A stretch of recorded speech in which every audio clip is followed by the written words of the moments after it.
নমস্কার বন্ধুরা, পুষ্প রান্নাঘরে তোমাদের সবাইকে স্বাগতম।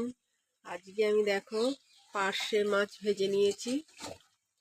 আর এখানে দেখো মেটে আলু রান্না করছি। আমি কড়াতে জিরে ফোড়ন দিয়ে দিয়েছি। এখন স্বাদ মতো লবণ দেবো।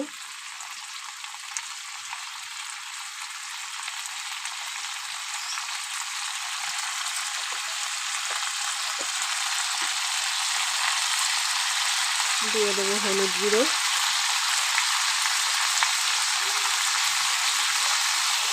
একটু নাড়িয়ে জল দিয়ে দেবো, হালকা ভাজবো।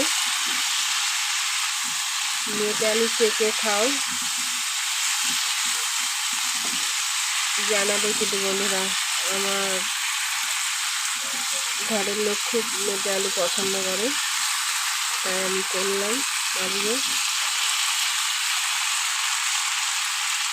চলো ভালো করে ভেজে নিই। দেখো বন্ধুরা, ভালো করে ভাজা হয়ে গেছে। এখন আমি পরিমাণ মতো জল দিয়ে দেবো।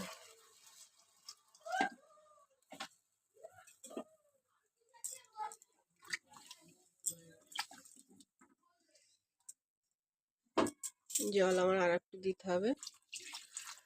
চলো এবার ঢাকা দিয়ে দিই। দেখো বন্ধুরা, আমার মেটে আলুর তরকারি বেশ ভালোভাবেই ফুটে উঠেছে আর গলেও গেছে। এখন আমি ভেজে রাখা মাছগুলো দিয়ে দেব।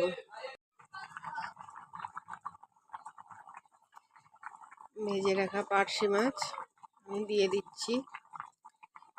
তারপরে আমি একটু ভাজা মশলা দিয়ে দেব।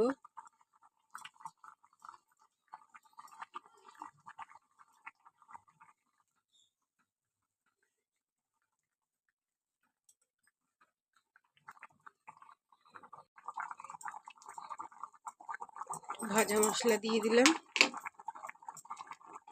দিয়ে এবার আমি একটু নাড়িয়ে দেবো।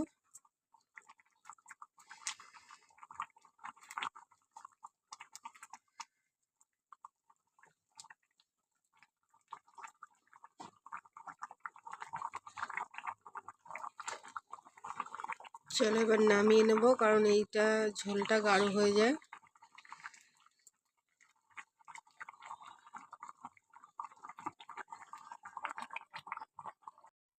দেখো বন্ধুরা, আমার হয়ে গেছে পার্শে মাছ দিয়ে মেটে আলুর তরকারি। কেমন হয়েছে বন্ধুরা অবশ্যই কিন্তু জানাবে। ভালো লাগলে লাইক কমেন্ট শেয়ার করবে। আজকের মতো রাখি বন্ধু, টাটা। নমস্কার বন্ধুরা, পুষ্প রান্নাঘরে তোমাদের সবাইকে স্বাগতম। আমি আজকে দেখো মাছের তেল আর পেঁয়াজ আর কাঁচা লঙ্কা নিয়ে নিয়েছি। আর এখানে কড়াতে কালো জিরে ফোড়ন দিয়ে দিয়েছি।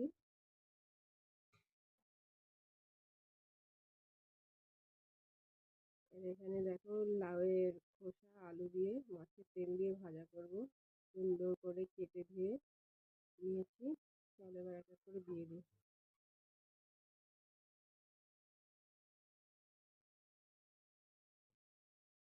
তেল আমার গরম হয়ে গেছে।